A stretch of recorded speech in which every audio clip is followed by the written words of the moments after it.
ഹൈക്കമാൻഡിനോടും നാട്ടുകാരോടും ചിലതൊക്കെ പറയാനുണ്ട്. നാട്ടുകാരോടല്ല, അണികളോടാണ്, UDF അനുഭാവികളോട്. ഹൈക്കമാൻഡിനോട് പറയാനുള്ളത്, നിങ്ങളെടുക്കേണ്ട തീരുമാനം നിങ്ങൾ സമയത്തെടുക്കാതെ ഈ നാടായ നാട്ടുകാരെ കൊണ്ട് മുഴുവനും ചാനലുകാരെ കൊണ്ട് മുഴുവനും എടുപ്പിച്ചുകൊണ്ടേയിരിക്കുകയാണ്. അവർ ഓരോ മണിക്കൂറിൽ ചാനലുകാർ ഓരോ മുഖ്യമന്ത്രിയെ പ്രഖ്യാപിച്ചുകൊണ്ടിരിക്കുകയാണ്.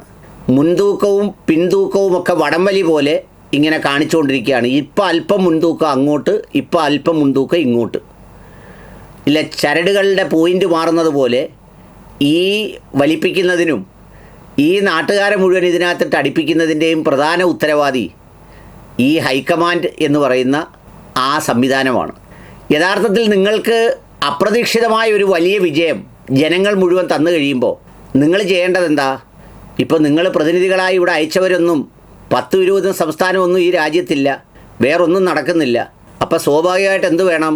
റിസൾട്ട് അറിഞ്ഞതിൻ്റെ അന്ന് രാത്രി തന്നെ ഇവരെ 3-4 പേരെ ഫ്ലൈറ്റ് കയറ്റി ഇവിടെ അയച്ച് 5-ാം തീയതി രാവിലെ തന്നെ MLA-മാരെ വിളിച്ചു വരുത്തി കാര്യങ്ങളൊക്കെ ചോദിച്ച് 5-ാം തീയതി വൈകിട്ടോ 6-ാം തീയതി രാവിലെയോ ഇതിൽ ബന്ധപ്പെട്ട തൽപര കക്ഷികളെ മുഴുവൻ ഡൽഹിയിൽ വിളിച്ചിരുത്തി നിങ്ങളും കൂടി ഇരുന്നാൽ 24 മണിക്കൂർ കൊണ്ട് ഇത് പ്രഖ്യാപിച്ച് പിരിയാവുന്നൊരു സംഗതി ഇപ്പോൾ ഏതാണ്ട് 8, 9, 10 ദിവസം കൊടുത്ത് എല്ലാവരെ കൊണ്ടും അങ്ങോട്ടും ഇങ്ങോട്ടും പറയിച്ചും പ്രഖ്യാപിച്ചും ഒക്കെ ആളുകളെ കണ്ടെത്തുന്ന സ്ഥിതിയിലാണ്. ഇപ്പോൾ ഓരോ മുഖ്യമന്ത്രിമാരെ ഓരോരുത്തരും കണ്ടെത്തുന്നത് കൂടാതെ ഈ മുഖ്യമന്ത്രിമാർക്കുള്ള എതിരാളികളെന്ന് വിശ്വസിക്കുന്നവരെ ആക്ഷേപിച്ച് അങ്ങ് ഭിത്തിയിൽ പറ്റിച്ചുകൊണ്ടേയിരിക്കുകയാണ്. സാമൂഹ്യ മാധ്യമത്തിലെ ഈ ട്രെൻഡൊന്നും കാര്യമുള്ളതല്ല. കാരണം എന്താണെന്ന് വെച്ചാൽ ഇതുപോലൊക്കെ പല സന്ദർഭങ്ങളിലും പലരെയും മാറിയും തിരിഞ്ഞുമൊക്കെ തറയിലടിച്ചും വാരിയടിച്ചും തോളിലേറ്റിയും ഒക്കെ പല സംഗതികളും ചെയ്തിട്ടുണ്ട്.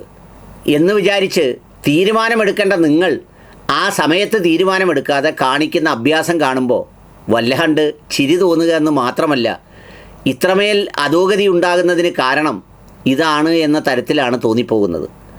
ഓരോ സംസ്ഥാനത്തും അവിടുത്തെ നേതാക്കളും പ്രവർത്തകരും കഷ്ടപ്പെട്ട് നേടിയ ഒരു വിജയം, ആ വിജയത്തിൻ്റെ ആദ്യ മണിക്കൂറിൽ തന്നെ അതിൻ്റെ തടസ്സം നീക്കി അതിനെ മുന്നോട്ട് വിടേണ്ടതിന് പകരം, അല്ലെങ്കിൽ ന്യായമായ ഒരു കാലതാമസത്തിനപ്പുറം എന്നും കുന്നും ഈ ചർച്ചയും ആ ചർച്ചയ്ക്കനുസരിച്ച് ചാനലുകാർക്കും ബാക്കിയുള്ളവർക്കുമൊക്കെ നല്ല കുശാലായി അവരവരുടെ മനോവിലാസങ്ങളനുസരിച്ച് ലീലാവിലാസങ്ങളനുസരിച്ച് വാർത്ത സൃഷ്ടിക്കാൻ അവസരം നൽകി ഒടുവിൽ ആരെയെങ്കിലും ഒരാളിനെ പ്രഖ്യാപിക്കുമ്പോൾ വലിയ വ്രണിതഹൃദയരും ഏറ്റുമുട്ടുന്നവരുമായ കുറേ മനുഷ്യരെ സൃഷ്ടിക്കുന്നു എന്നതാണ് ഇതിൻ്റെ ഒരു പ്രത്യേകത. ഇപ്പോൾ ഇന്നലെ മുൻ KPCC അധ്യക്ഷന്മാരെയും മറ്റു കുറേ പേരെയും ഒക്കെ അങ്ങോട്ട് വിളിച്ചിട്ടുണ്ട്.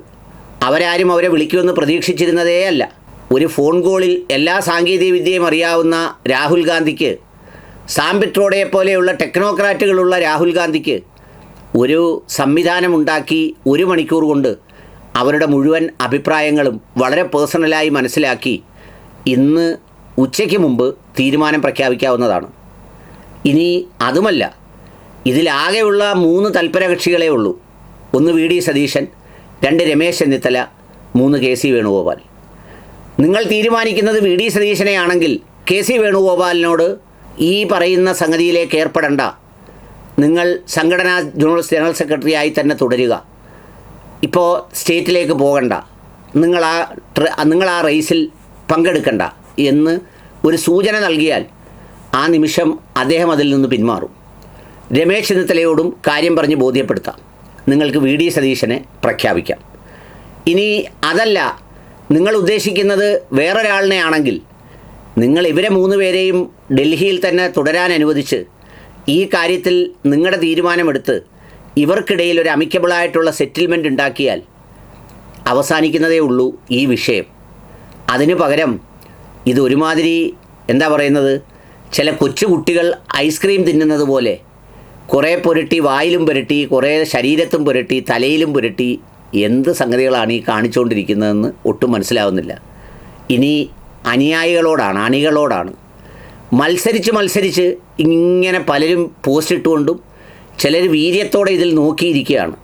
എൻ്റെ കുറേ സുഹൃത്തുക്കളോട് ഞാൻ പറഞ്ഞു, നിങ്ങൾ ഈ പണി വിട്ട് വേറെ മേഖലയിലേക്ക് തിരിയുക, പരമാവധി ഇത് കാണുന്നത് ഒഴിവാക്കുക. കാരണം എന്താണെന്ന് വെച്ചാൽ ഇതുണ്ടാക്കുന്ന സമ്മർദ്ദം ഉണ്ടല്ലോ, എന്ന് വെച്ചാൽ എല്ലാവരും ഓരോ പക്ഷം പിടിച്ച് ഓരോ നേതാവിനെയും ഓരോ ശത്രുവിനെയും മനസ്സിൽ അവരോധിച്ച് അതിലുണ്ടാകുന്ന കയറ്റിറക്കങ്ങളുടെ സമ്മർദ്ദത്തിൽ വല്ലാത്തൊരവസ്ഥയിൽ നിൽക്കുക.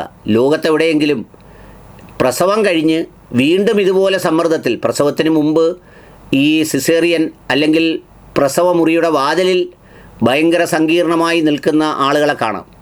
എന്നാൽ അത് കഴിഞ്ഞും ഇതുപോലെ ഇത് അനുഭവിക്കേണ്ടി വരുന്നത് എന്തൊരു ഗതികേടാണ്. അതുകൊണ്ട് നിങ്ങൾ ശാന്തരാവുക. ഘടകകക്ഷികളെല്ലാം റെഡിയാണ്. അവരുടെ മന്ത്രിമാരുടെ അടക്കമുള്ള കാര്യങ്ങളിൽ അവർക്കൊരു ഏകദേശ ധാരണയുണ്ട്. അവർ 24 മണിക്കൂർ കൊണ്ട് ആ കാര്യത്തിലേക്കൊക്കെ തീരുമാനത്തിലെത്തും.